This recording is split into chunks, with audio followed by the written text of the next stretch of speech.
2019 ఎన్నికలకు ముందు అమిత్ షా అన్న మాటలు ఇప్పటికీ గుర్తు. చంద్రబాబు నాయుడుకు ఎన్డీఏ తలుపులు శాశ్వతంగా మూసేసి ఉంటాయి అని ఈ మాట అన్నప్పుడు నన్ను కామెంట్ చేయమంటే ఆ రోజే చేశాను కామెంట్. బహుశా యూట్యూబ్లో ఉంటుంది.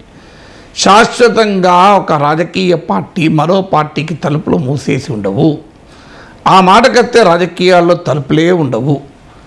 అందువల్ల ఇక మూసేయడం అనే క్వశ్చనే ఉత్పన్నం కాదు అన్నాడు. సో ఎప్పుడన్నా బయటికి రావచ్చు, ఎప్పుడన్నా లోపలికి పోవచ్చు అని. సో 6 ఏళ్ల క్రితం అన్న మాట ఈరోజు అక్షర సత్యం అని రుజువైంది. అసలు ఏ నాయకుడైతే తలుపులు మూసే ఉంటాయని చెప్పాడో ఆ నాయకుడు ఇంటి తలుపులు తెరిచి చంద్రబాబు నాయుడును ఆహ్వానించాడు. సో ఏమిటి మారింది? టీడీపీ నాయకులు ఆ రోజు మోడీ పట్ల, అమిత్ షా పట్ల వ్యవహరించిన తీరు ఆ నాయకులు మర్చిపోయారా? మరి ఎందుకని మళ్ళీ టీడీపీతో పెట్టుకోవాల్సి వచ్చింది? వాస్తవంగా ఒక బలమైన పార్టీ వర్గం టీడీపీతో పెట్టుకోకూడదు. జగన్, చంద్రబాబు, వైసీపీ, టీడీపీ, కమ్మారెడ్డి ఇలా పోలరైజేషన్ ఉన్నంతకాలం మనం పెరగము. అందువల్ల భారతీయ జనతా పార్టీ విడిగా అవకాశం అంటే కాపు ముఖ్యమంత్రి నినాదమిచ్చి సొంతగా పెరగాలి అన్నది బీజేపీలో ఒక వర్గం బలంగా చెప్పినా కూడా జాతీయ నాయకత్వం వినలే. రాష్ట్ర బీజేపీలో మెజారిటీయా కాదా నాకు తెలియదు, కానీ ఈ పొత్తుకు బలంగా వ్యతిరేకత ఉంది. ఇక తెలుగుదేశంలోనైతే చంద్రబాబు నాయుడు మినహా పోలిట్ బ్యూరో సభ్యులు కూడా ఈ పొత్తును ఏమీ స్వాగతించడం లేదు. అయినా మరి ఎందుకు జాతీయ బీజేపీ నాయకత్వం టీడీపీతో పొత్తు పెట్టుకోవడానికి రెడీ అయింది? ఒక్క టీడీపీయే కాదు, ఒరిస్సాలో తమకు ప్రధాన ప్రత్యర్థిగా బిజు జనతాదళ్ ఉంది, కాంగ్రెస్ కూడా ఉన్నప్పటికీ కూడా. కానీ ఆ బిజు జనతాదళ్తో కూడా పొత్తు పెట్టుకుంది. ఇప్పుడు 21 సీట్లలో 20 సీట్లు బీజేపీ చేతిలో ఉంది, కాంగ్రెస్కి 1 సీటే ఉంది. 2 ప్రధాన ప్రత్యర్థులు అక్కడ, అయినా వాళ్ళు కలిశారు అక్కడ. శిరోమణి అకాలీ దళ్ వ్యవసాయ చట్టాలను వ్యతిరేకంగా ఎన్డీఏకి దూరమైన పార్టీ, ఇప్పుడు ఆ శిరోమణి అకాలీ దళ్ కలుపుకున్నారు. ఆఖరికి కర్ణాటకలో అసెంబ్లీ ఎన్నికల సమయంలో బాప్ और బేటా అంటూ అవినీతి, కుటుంబ పార్టీలు అంటూ జేడీఎస్ను మామూలుగా విమర్శించే బీజేపీ నాయకత్వం ఎన్నికలు అయిపోయాక జేడీఎస్ను కలుపుకున్నారు. ఇప్పుడు 6 ఏళ్ళు కూడా కలుపుకున్నారు ఉత్తరప్రదేశ్లో. కారణం ఏంటి? మరి బీజేపీకి బలం లేదంటే 2014లో సొంతగా మెజార్టీ వచ్చింది, 2019లో ఇంప్రూవ్ అయింది, బహుశా 2024లో కూడా ఇంప్రూవ్ అవుతా నమ్మకం కూడా పార్టీ నాయకులకు ఉంది. అయినా కూడా మరి ఎందుకు కలుస్తున్నారు? వాస్తవంగా దీనికి రీజన్ ఏంటి అంటే Bharatiya Janata party machine 400, machine 370 అనే నినాదాలు ఇచ్చుకుంది. అంటే బీజేపీకి స్వయంగా 370 సీట్లు రావాలి, ఎన్డీఏకు 400 సీట్లు రావాలి. అందువల్ల బీజేపీకి స్వయంగా 370 సీట్లు రావాలి. ఇది స్ట్రాటజీ 1.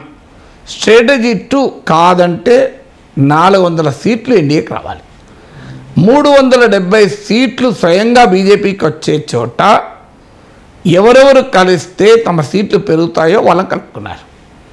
మీకు మహారాష్ట్రలో అజిత్ పవార్, ఏక్నాథ్ షిందేలు, ఉత్తరప్రదేశ్లో ఆర్ఎల్డీలు, కర్ణాటకలో జనతాదళ్ సెక్యులర్లు, ఇలా బీజేపీకి ఎక్కడెక్కడ పంజాబ్లో అకాలీదళ్ను ఇలా కలుపుకుంటూ పోయారు. మరి తమిళనాడులో అన్నాడీఎంకేని ఎందుకు కలుపుకోలేదు అంటే అక్కడ బీజేపీ ఏడీఎంకే కలిసిన 1 సీట్ వచ్చే వాతావరణం లేదు.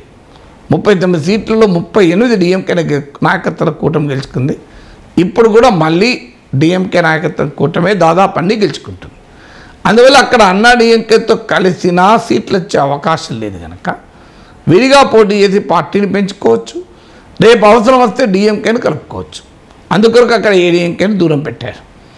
ఇక్కడ తెలంగాణలో టీఆర్ఎస్ ఎందుకు దూరం పెట్టారు అంటే టీఆర్ఎస్తో కలిస్తే బీజేపీకి అదనంగా సీట్లు వస్తాయన్న నమ్మకం బీజేపీకి లేదు.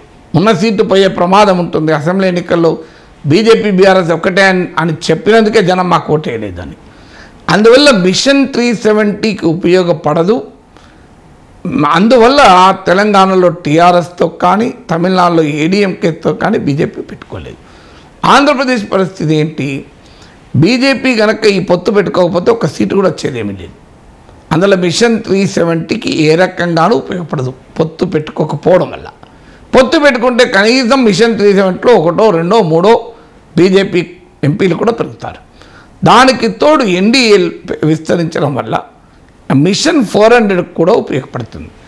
జగన్ ఒకవేళ మద్దతు ఇచ్చినా ఆయన ఎన్డీఏలో భాగం కాదు, ఎన్డీఏలో భాగం కాడు కూడా. అందువల్ల వ్యూహాత్మకంగా బలం ఉపయోగపడుతుందే తప్ప సైకలాజికల్గా ఎన్డీఏకే 400 సీట్లు వచ్చాయి అనే అంశం చెప్పడానికి జగన్మోహన్ రెడ్డి ఉపయోగపడాడు.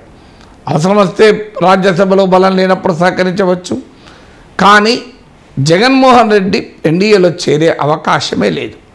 అందువల్ల మిషన్ 400కు జగన్ సహకరించడు. అందువల్ల ఈ పొత్తు పెట్టుకోవడం వల్ల మిషన్ 370కి కొంత కంట్రిబ్యూట్ అవుతుంది, మిషన్ 400కు కొంత కంట్రిబ్యూట్ అవుతుంది. అందువల్ల సొంతగా పెరగాలి అన్నది కొన్ని రాష్ట్రాల్లో అవసరమైతే వాయిదా వేయడానికి బీజేపీ రెడీగా ఉంది. ఎందుకంటే నార్త్లో వెస్ట్లో బీజేపీ దాదాపు మ్యాక్సిమం స్ట్రెంత్ సీట్లు తెచ్చుకుంది. ఇక అక్కడ కొత్తగా పెరగడానికి స్కోప్ తక్కువ. సౌత్లో కర్ణాటక లాంటి స్టేట్ ఉన్నప్పటికీ అక్కడ కూడా 28 సీట్లు 25 సీట్లు వచ్చి ఆల్రెడీ ఉన్నాయి బీజేపీకి. ఇప్పుడు కాంగ్రెస్ అక్కడ అధికారంలో ఉంది, అక్కడ అంతకన్నా ఎక్కువ పెరిగే స్కోప్ లేదు, తగ్గుతాయి. అందువల్ల అనివార్యంగా తమకు తగ్గే సీట్లను యాడ్ చేసుకోవాలి. ఎందుకంటే 10 ఏళ్ళు అధికారంలో ఉన్న తర్వాత అంతకు ముందు కన్నా ఎక్కువ సీట్లతో గెలవాలని ఒక పెద్ద టార్గెట్ మోడీ బీజేపీకి ఇచ్చాడు.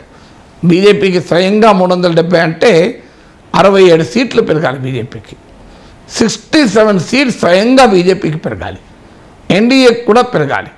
సో ఇంత భారీగా పెరగాలి అంటే అనివార్యంగా బీజేపీకి సీట్లు కావాలి, మిత్రపక్షాలకు సీట్లు కావాలి.